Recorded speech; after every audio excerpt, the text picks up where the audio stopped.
Ibi ni ibimenyetso bigeze ku 10 bishobora kuba byatuma uwari umukunzi wawe akugarukira. Uti nibishoboka, birashoboka rwose. Nibyo kuko gutandukanye n'umuntu mwakundanaga ni ikintu gikomerera buri muntu wese ndetse kikamubabaza cyane. Ariko umwe mu bakundana hari igihe kigera rwose agafata umwanzuro, nabyita ko ahubutse cyangwa se bigenze gute, ariko hari igihe afata umwanzuro wo kumva urukundo yaruvamo. Hari igihe agenda rero akongera kumva yifuje gusubira ahantu yakundiwe, za care yahabwaga ndetse na buri kimwe cyose, akumva yifuje kugaruka mu rukundo mu yandi magambo. Ese ujya wibaza ikintu cyatuma umuntu agaruka mu rukundo kandi ubwe yarakwisezera akavuga ko iby'urukundo bivuyemo? Nibyo tugiye kuvugaho uyu munsi. Nubwo nta buryo bwizewe 100% bwo gutuma egisi wawe agaruka mu rukundo, ariko hari imyitwarire ndetse n'impinduka, ibyo byose bishobora kuba byatuma egisi wawe yongera kukubonamo agaciro cyangwa se yongera kukubona nk'umuntu w'agaciro mu buzima bwe. Mu kiganiro cy'uno munsi tugiye kurebera hamwe ibintu bigeze ku 10 bishobora kuba byatuma egisi wawe akugarukira mu rukundo, akongera akifuza gukundana nawe cyangwa se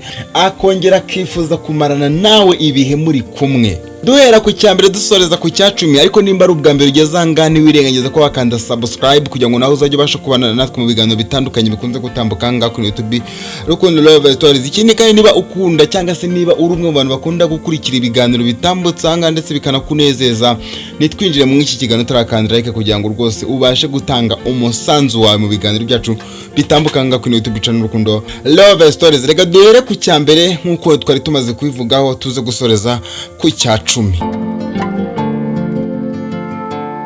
Mu by'ukuri rero ikintu cya mbere kiratangaje kuko ntabwo ari ikintu kirenze, ntabwo ari ikintu kigusaba ibintu bya danje, kiragusaba gutekereza cyane byonyine, ugatekereza ndetse ukabasha kuba wagira no kubyo watekereje. Uti cya mbere ni iki ngiki? Icya mbere ni ukwitaho ndetse no kwiteza imbere. Akantu koroshye rwose wakora ndetse ukanakora, n'akantu ubukora wewe ubwawe wikorera, ariko kakabasha kuba kakuzanira na wa muntu wari warabuze kandi mu by'ukuri nawe uramushaka. Umva nkubwira aka kantu, iyo umuntu mwatandukanye abonye aho gusenya ukuri kugenda urushaho kugenda utera imbere, akabona aho gusenya ukuri kugenda urushaho kwiyubaka, ndakubwiza ukuri yuko iki kintu gishobora kuba cyamukurura, akabona ko hari ibintu by'agaciro byinshi cyane yatakaje, bikaba byatuma garuka. Uburyo ugerageza kwita ku isuku, ukagerageza kwita ku buzima bwawe, ukagerageza kwita no ku kazi kawe ndetse n'amasomo cyangwa se ku mpano zawe, niba iby'amasomo warabishyize ku ruhande ukavuga ati reka impano zanjye nanjye gerageze kuba nazikuza, ibi ngibi bituma agaruka kubera yuko ababona ko hari ikintu gikomeye cyane yatakaje mu buzima bwe. Icya kabiri ni iki ngiki, ni ukudahora umwirukankaho. Hari abantu batekereza ko kohereza SMS ndetse no guhamagara buri kanya ari byo bishobora kuba byatuma egisi agaruka. Ahangama mwamaze kukica cyane. Ahubwo ibi bintu ni ibintu ukora wowe bigashobora kuba byagutera umunaniro ndetse n'igihombo gikomeye cyane, kuko kumuhamagara ntabwo umuhamagara ku buntu, nta mafaranga yabo uba washyizemo. Ariko najya nkubwiza ukuri ko iyo umukunzi wawe umuhereje umwanya akitekerezaho ubwe,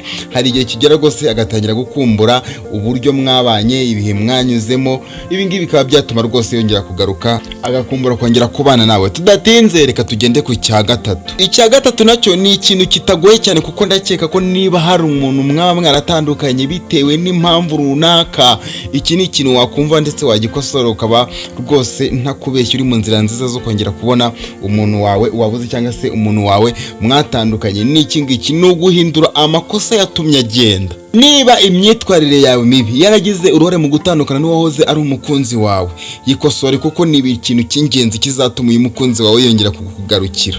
Iyo egisi wawe abonye hari impinduka za nyazo, akabona hari impinduka yahinduye ku ikintu cyatumye mutandukana, ibi ngibi ni kimwe mu bintu bishobora kuba yakongera kukugirira icyizere, hanyuma ukabona imyanzuro yari yaragiye afata ari kugenda adohoraho gake gake, kuzageza ubwo azadohora burundu, mukongera mugasubira mu rukundo kandi mukabanaho neza cyane. Icy'ingenzi udakwiriye kwirengagiza ni ukuba wahindura bimwe mu bintu wangije cyangwa se amwe mu makosa yawe ukaba wayahindura, hanyuma ugategereza ukareba ukuntu azaguhereza igisubizo cyiza cyane. Tudatinze twagiye ku cya 4. Iki cya 4 rero ni inyamibwa ariko kirimo ubwenge bukomeye cyane, ni ukugira ituze ndetse n'ubwenge. Abantu benshi bakururwa n'umuntu ufite ituze ndetse n'ibitekerezo ndetse no mu myitwarire. Kwirinda intonganya, amagambo mabi cyangwa se ibikorwa byo kwihimura, ibi ngibi bishobora gutuma umuntu agutekerezaho neza. Icya 5, kugumana icyubahiro hagati yanyu. buriya kuba warakundanye n'umuntu ndetse mukaza gutandukanya ntabwo ari byiza ko mwatandukana ugakomeza kujya ugenda ukora ibikorwa bigayitse, ibikorwa byo kutamwubaha, ibikorwa byo kumusebya, ndetse ukagerageza no kuba wakora ikosa ryo kumusebya imbere y'abandi. Ni ikintu kitari cyiza kandi ikintu gikomeye cyane.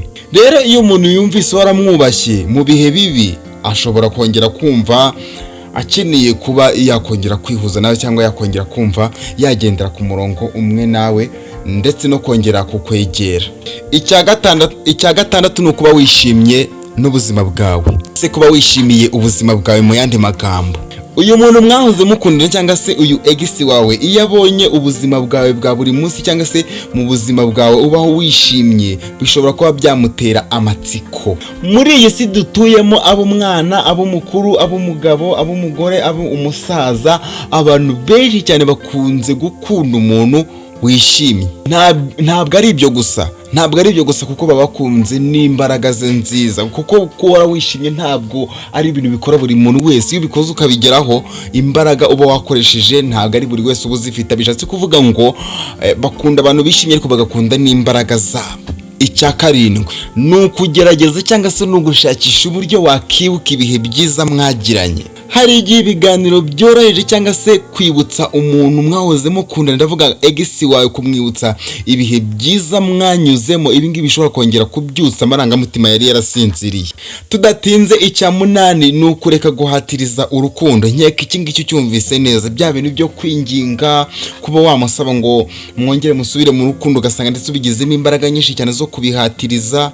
Iri ngiri ni ikosa rikomeye cyane, kuko ukwiye kumenya yuko urukundo rudakomera kubera igitutu abantu baba bakoresheje. Iyo umuntu yumva afite amahitamo kandi amahitamo adahatirwa, ashobora gutangira kongera kukwegera ndetse ku bushake bwe, bitavuze ngo nuko we wamuhatirije. Icya cyenda turi kugenda dusatira ku musozo, kuko nabwiye ko ari ibintu bigeze ku 10 tugomba kuganiraho. Icya cyenda rero nicyo tugezeho, turi kujya dusatira icya 10, kuko icya 10 ari nacyo cya nyuma. Ni ukugira intego ndetse n'icyizere mu buzima bwawe. Abantu benshi bakunda umuntu ufite intego ndetse n'ibitekerezo. Abantu benshi bakunda umuntu ufite ahantu yerekeza. Rero iyo ex wawe abonye ufite gahunda zubaka ubuzima bwawe bw'ejo hazaza, bishobora gutuma atangira kukubonamo nk'umuntu w'ingenzi, akakubonamo nk'umuntu ukwiye, ndetse umuntu bakwiriye kuba bakongera bagasubira mu bihe byiza bahozemo. Twageze ku cya 10 aricyo cya nyuma. Igihe nacyo kigira uruhare. Hari igihe abantu batandukana bafite uburakari cyangwa se bafite urujijo. Byose birashoboka. Rero uko igihe kigenda gihita, uko igihe kigenda gishira, amarangamutima aragenda agatuza, maze umuntu agatangira kubona ko uwo yatakaye cyangwa se uwo yatakaje cyangwa se uwo batandukanye yari uwagaciro gakomeye cyane ku buzima bwe. Anga yatangiye kugenda yicuza. Rero biba bingana no kugenda atangira kugenda agaruka. Bishatse kuvuga iki rero? Niba hari umukunzi mwatandukanye, ibi bintu gerageze kuba wabikora. Ndabizi neza nyuma yo kubikora uzatangira kubona umusaruro mwiza cyane. Usibye ko no mu buzima busanzwe ibintu maze kukubwira ubwabyo, ugerageje kuba wabyitwararika nka kuri twabivuzeho, bishobora kuba byanatuma uyu mukunzi mutatandukana, kuko harimo amasomo akomeye cyane.